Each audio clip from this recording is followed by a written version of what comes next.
Well,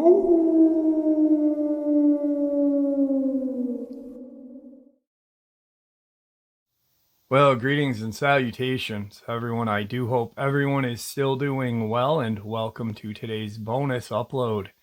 Before we jump into it, a couple quick links.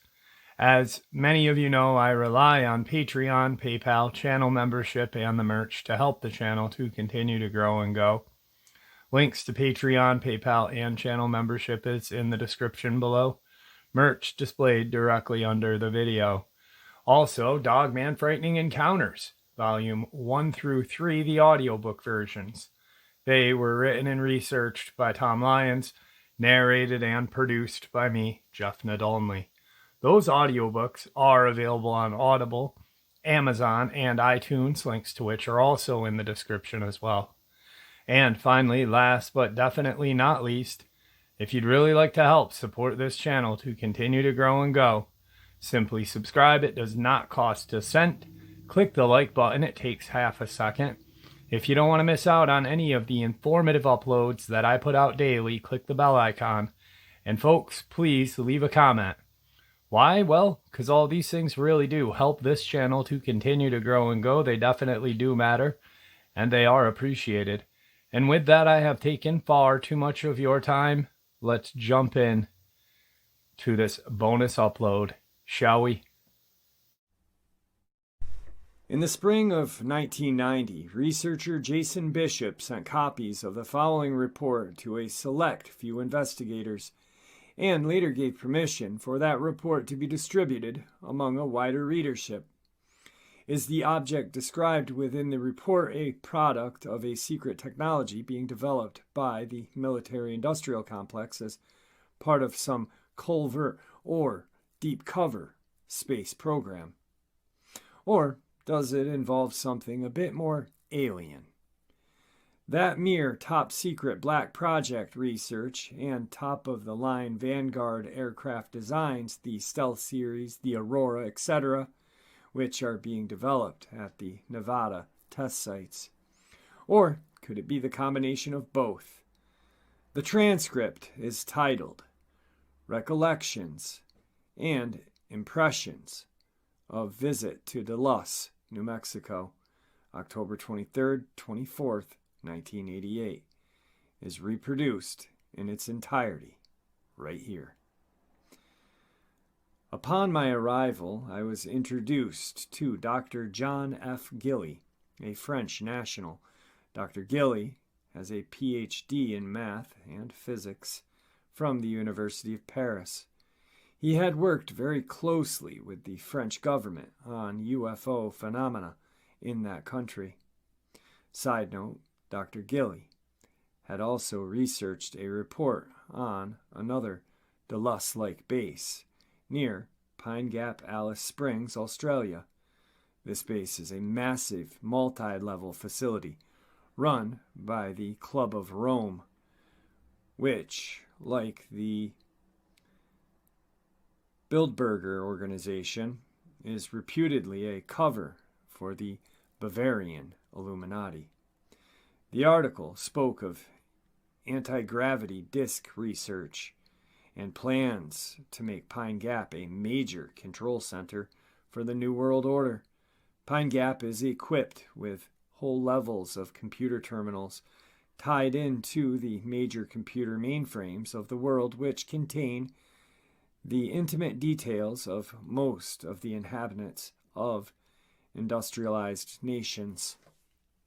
The article spoke of the infiltration of several major religious denominations, the media, international governments, the economy, education, and other levels of society by the Bavarian Illuminati in order to prepare the way for the New World Order dictatorship. The report also stated that the workers at Pine Gap are highly indoctrinated and programmed so that they do not threaten or sabotage the security of the Illuminati projects being carried out there.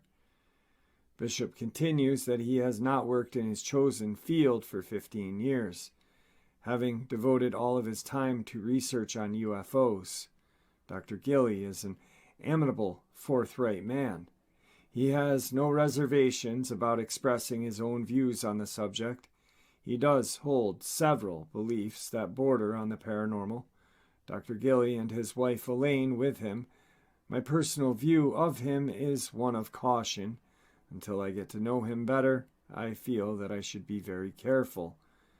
Edmund Gomez is a rancher. His ranch is 13 miles west of Dulce. Note, accounts given by others state that the ranch is 13 miles east of Dulce.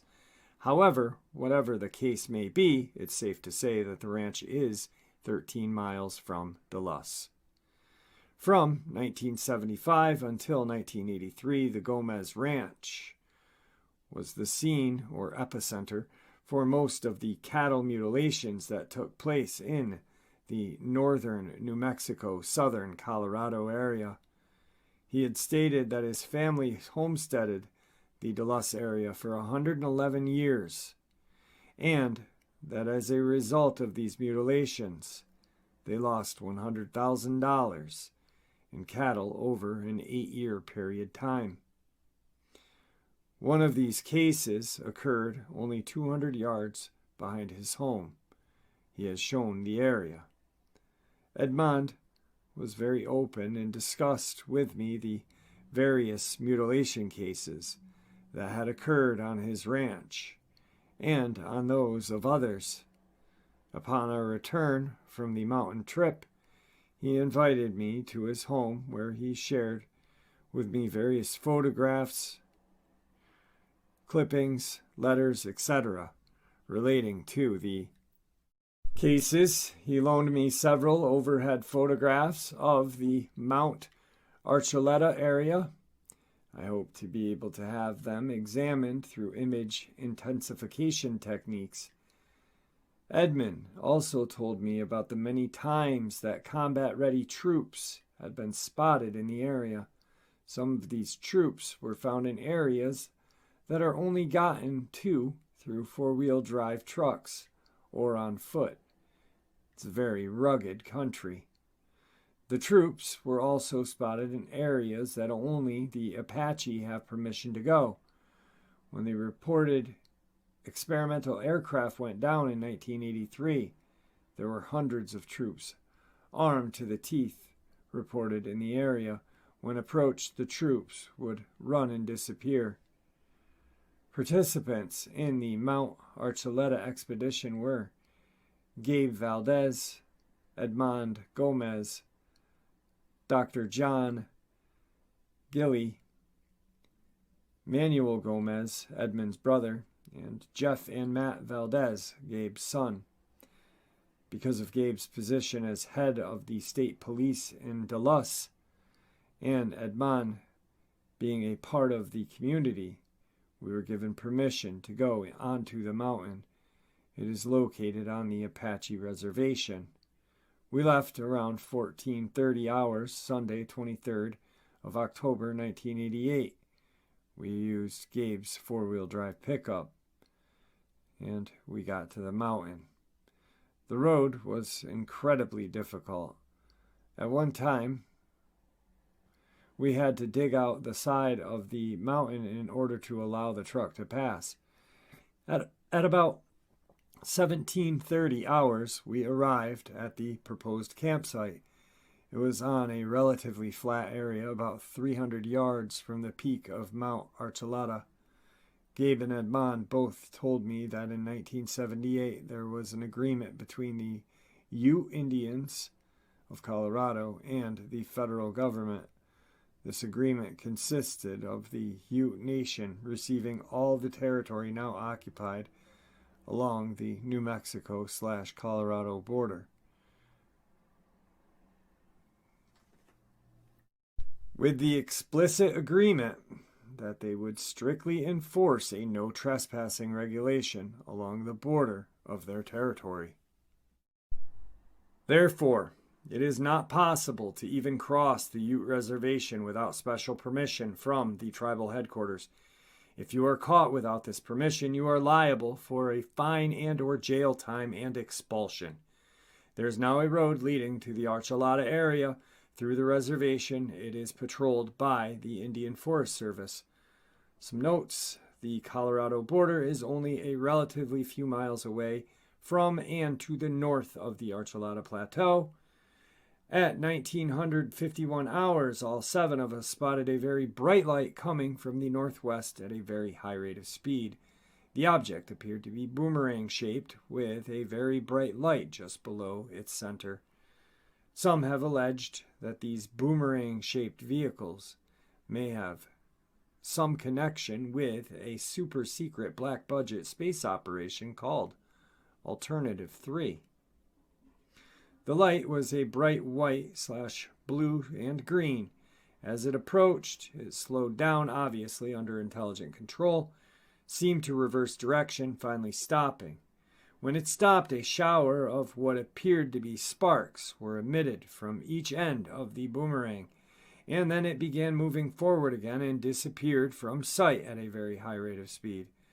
All of this took place in approximately 10 to 15 seconds. We attempted to take pictures of the object, but were unsuccessful. At about 2200 hours, we climbed into the summit of the Mount Archuleta and watched for about an hour and a half. We could see across the canyon in its moonlight. This canyon wall is where Paul Bennewitz, prominent and well-known physicist and UFO investigator, claimed that an alien base is located, and that during the night their ships are seen entering and leaving cave openings on that cliff wall.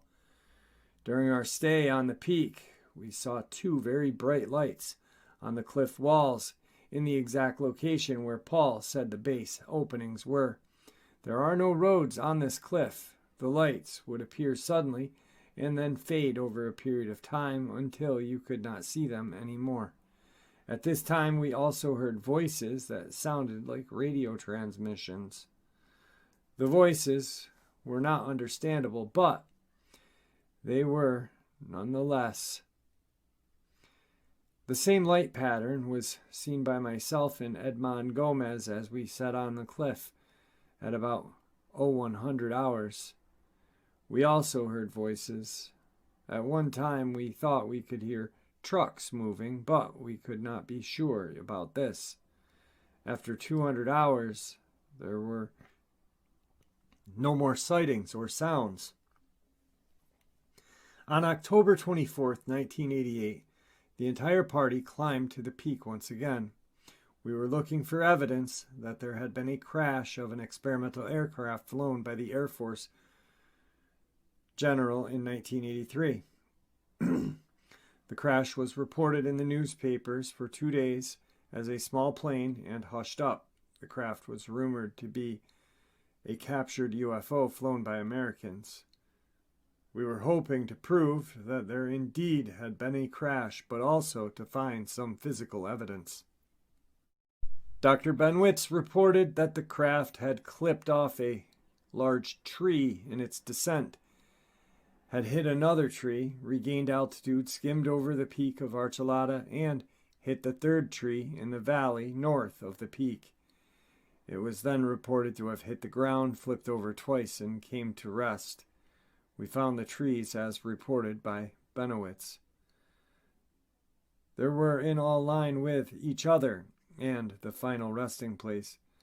The first tree was about 40 inches in diameter. It was hit at about 30 feet off the ground. There was no fire.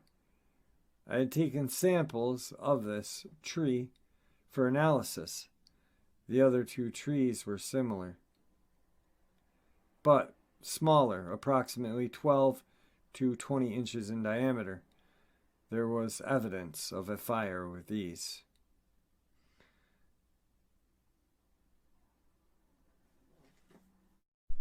Samples of these trees were also taken. Between the 2nd tree and the 3rd, we found large pieces of what appeared to be part of the 1st tree. One piece was burnt, while the next to it was not. Samples were taken while searching for physical evidence. A standard issued style ballpoint pen was found. This is the same type of pen used by the United States government, but it can also be purchased by the general public. Strange to have found in such a remote place as the canyon. The alleged crash area showed a very large semicircular area with new vegetation. The area above the semicircle area was covered with new vegetation as well. Samples of the soil in the area were taken as well. My overall impression of this trip are mixed. I believe that there is definitely something going on in this area. What is it? I don't know.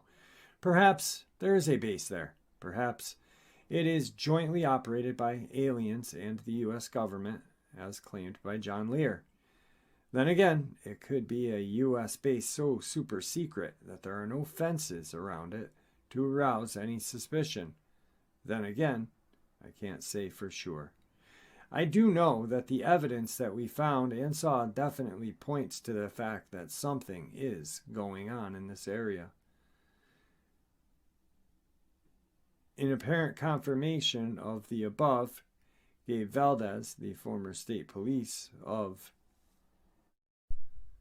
Dulce, New Mexico, who was part of the expedition described above, was contacted by researcher Alan DeWalton in 1990 in an attempt to confirm some of the information concerning his involvement in the UFO mutilation investigations. During a telephone conversation with Valdez, the following was learned.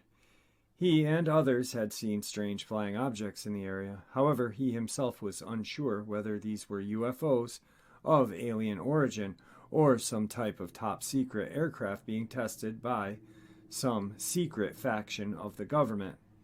Something did crash near Mount Archuleta several years ago, but again, he did not find any evidence conclusive proving whether it was an object of human or alien origin.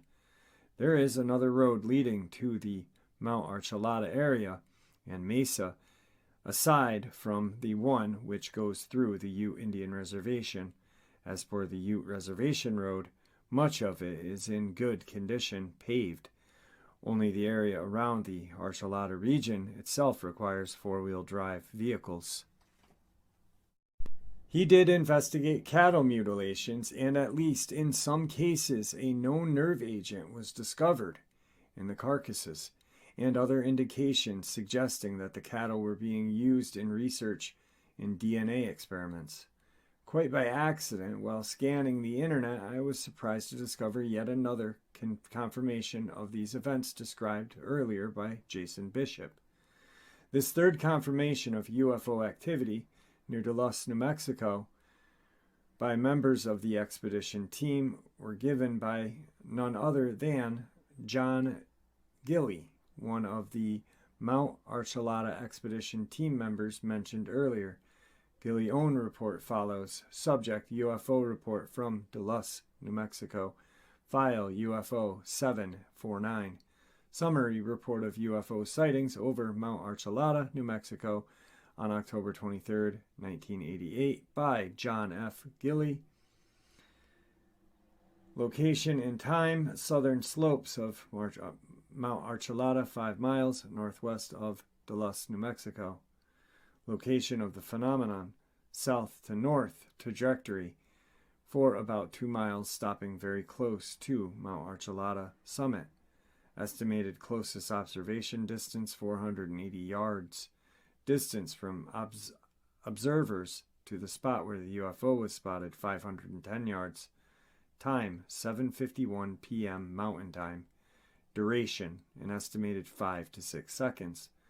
Witnesses: Elaine Algery, a RN, Gov'T, Amand, friend of Valdez, Jack, pseudonym, PhD, Manuel, local kid, Greg, son of Valdez, Jeff, another son of Valdez, and John Gilley, PhD. Note: Jack would probably be Jason Bishop, which itself is a pseudonym used by a researcher and a friend of mine who uses that pseudonym because of his deep-level research into some very serious and dangerous areas of investigation. That is, if one considers the revelations such as those contained within this to be dangerous information under certain circumstances. Circumstances of the sightings: John Gilley was interested in Dulce area because of the rumors related to a jointly CIA and alien-occupied underground facility under Mount Archuleta, and to numerous UFO sightings as reported by locals. A night of observation in the mountains had been planned under the leadership of Valdez. Since 7:30 p.m., we had been playing Ouija at the instigation of Valdez. Just as we are processing the last person, one of Valdez's sons shouts, "Look, here it comes."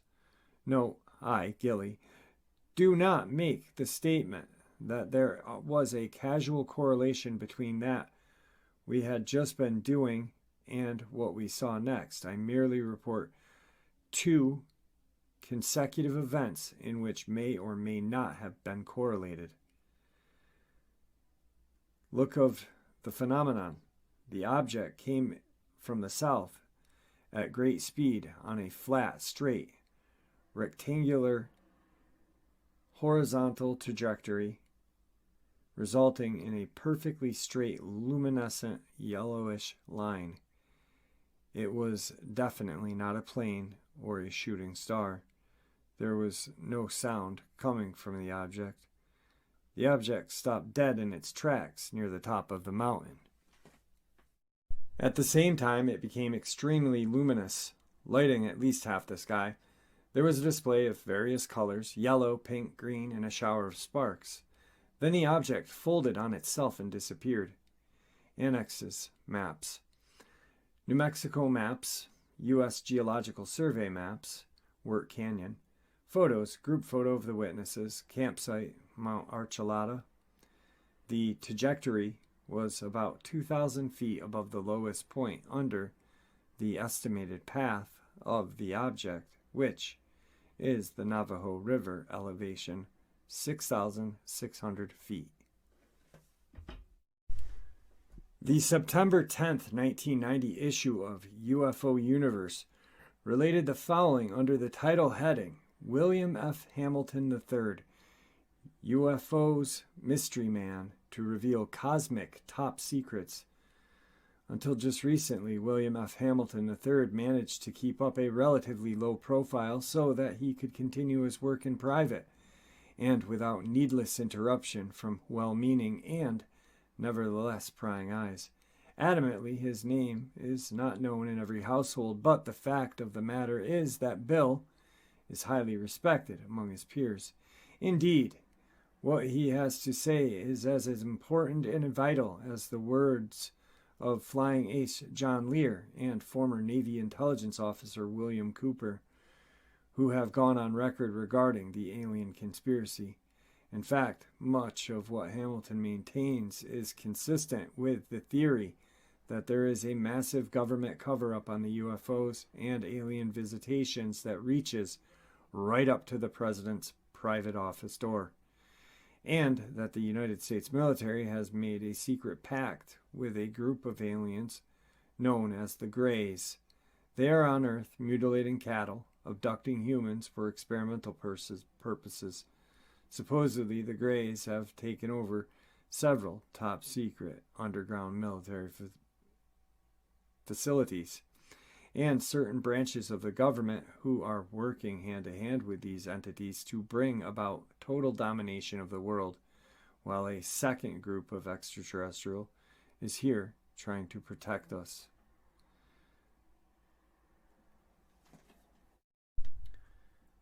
Of a highly controversial nature, many of Hamilton's statements may seem overly radical to even his closest associates, not to mention other investigators who refuse to even seriously consider the documentation he is able to present to bolster his case. About 10 years ago, a few scientists and engineers who worked for NASA and shared an interest in UFO abductions came together to form a group they called Project Visit, Vehicle Internal Systems Investigative Team. They studied about 130 cases of UFO abductions with the goal of constructing a model of UFOs, their operation, and the entities who crew the UFO. They found UFOs have bright interior lighting. Abductees undergo a medical-type examination with apparently highly sophisticated equipment. Burns are suffered by many of the abductees. Time loss from 20 minutes to 3 hours is common. Project Vista member Dr. Richard Nimtzow described the crew members as 4 feet tall, hairless, gray in color, with no nose. A small mouth, large slanted eyes, the gray humanoid is emotionless and communicates by telepathy. The Greys have earned the reputation quite different than the Nordic blondes and other reported species. Most of their abductions are done by Greys and more than one variation of Grey. The Greys do most of the biological intervening on abductees. Tans, whites, and blues have also been reported by abductees. I have personally had some sort of encounter with what I call the whites. They are small, with extremely white skin and black wraparound eyes. Earth-made saucers. In 1984, April, Lieutenant General George Bone, Vice Commander of the United States Air Force Systems Command, was killed while test flying a small aircraft over Groom Lake area, a top-secret facility located about 100 miles north of Vegas. This facility is designated Area 51.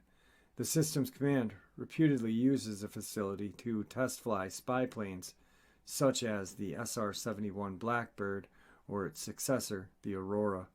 According to the February '98 issue of Gung Ho magazine, which ran a feature article on Area 51, some of the craft being flown out there would make George Lucas drool. In the early 80s, a radio tech working on Area 51 reported seeing a saucer on the ground. It was some 20 to 30 feet in diameter, he said, and when it flew, it moved silently through the air. The technician also viewed a number of wooden shipping crates marked Project Red Light. The project may have been a forerunner of Snowbird. Presently, the Air Force is trying to acquire 89 acres adjacent to Groom Lake facility and to place a nearby Groom Mountains off limits to the public. Before and after the TV documentary UFO Cover-Up Live, there had been talk of underground alien bases located in the vicinity of Groom Lake test site, known as Dreamland. This adds to the whole new dimension to the area of a secret spy program and hints at fantastic secret programs that take us more than one step beyond. A friend of mine once moved from Riverton, Wyoming to escape from terrifying mysteries he encountered in New Mexico. He said the locals at Riverton asked him, "Are you here to work on the secret space project out at the jet airport? Saucers are seen close to the ground in Riverton. One day my friend's truck broke down and he had to hitch a ride back to town. A black Lincoln pulled up. The man was dressed in black and gave him a lift. The dashboard looked like a computer console. The MIB knew exactly where he wanted to be left off, in front of the post office. But my friend had never told him." Alien implants. In 1980, when I lived in Glendale, Arizona, I received a call from a friend, Walter Baumgardner, who published a magazine of limited circulation called Energy Unlimited. Walter was a natural technologist. He said that he had started working for a physicist by the name of Paul Benowitz at Thunder Science Labs in Albuquerque, New Mexico. He then proceeded to tell me a fantastic story that Mr. Benowitz had succeeded in communicating with aliens at an underground base situated near Mount Archuleta in the town of Dulce, and was close to the Colorado border, situated on the Jicarilla Apache Indian Res. He told me that these little gray aliens were abducting and implanting people with a device inserted at the base of their skull for the purpose of monitoring and controlling humans. He said that the government knew about this and was involved with alien activity. He also stated that the aliens feared our nuclear weapons and nuclear radiation. He told me that Paul was working with a weapon that would be effective against these aliens.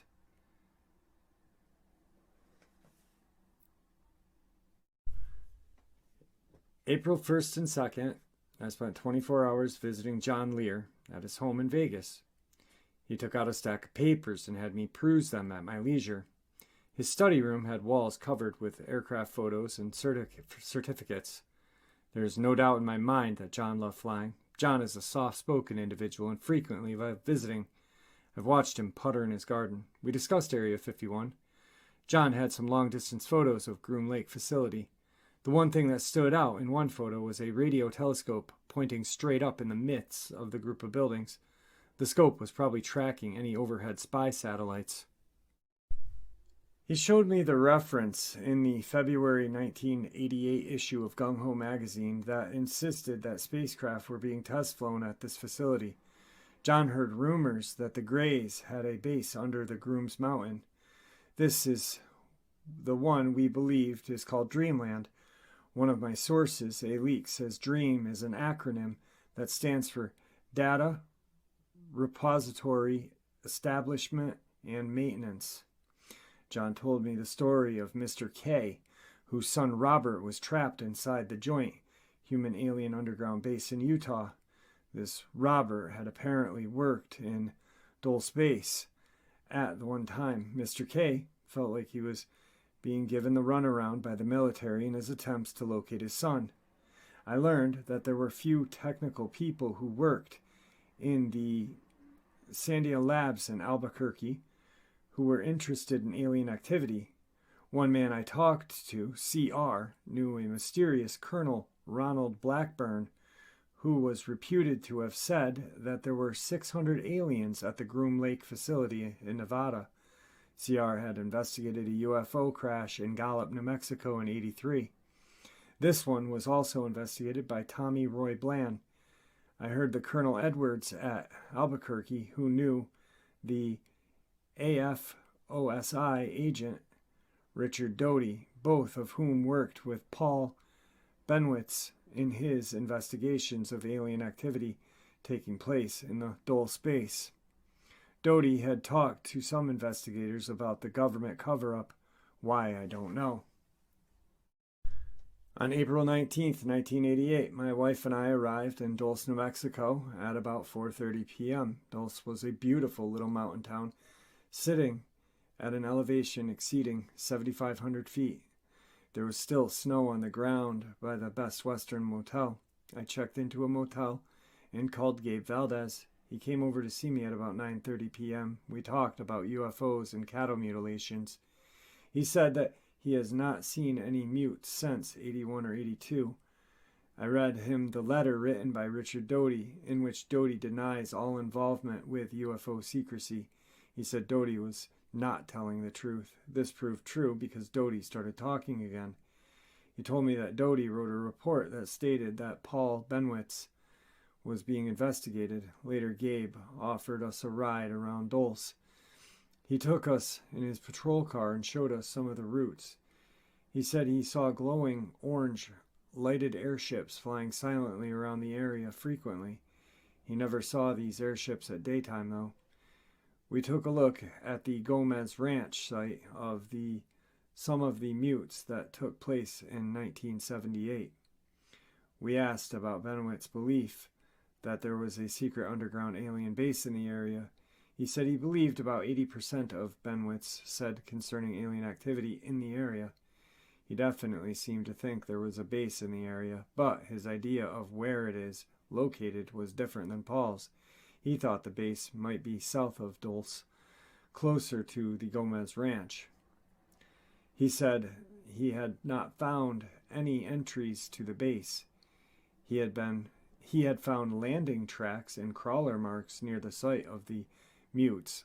Mutes are mutilations, in case you guys didn't know. He invited me to come back sometime and climb Mount Archuleta someday. I would come back to Dulce, but I had no idea when. A lot started happening in October of 1988. I started investigating the case of a couple who had gone up to the plateau on the south side of the Tehachapi Mountains. just outside of Edwards Air Force Base, not far from my house. At 2 in the morning, they witnessed a large flashing orb come up from the ground and rise slowly into the sky. They experienced about 2 hours of missing time under hypnosis performed by a local hypnotherapist who had taken an interest in UFO abductees. We had found that the man recalling having been taken to an underground facility, and he kept mentioning the colonel. And there you have it, folks. I do hope you all enjoyed today's bonus as much as I enjoyed sharing it with you. I'd like to thank you all for supporting the channel. It is, after all, your support that helps this channel to continue to grow and go. And honestly, what gives us all a place and a chance to share our experiences and theories judgment-free. Everyone is simply treated with the respect that we deserve. Stay safe, happy, healthy, and ever vigilant, keeping an eye on our children, pets, family, and our friends. These creatures are real. They are out there and dangerous. Share this information with those you love and care about, and it may just help save their lives someday. And until next time, never stop asking questions. Never stop searching for the truth. And God bless you all.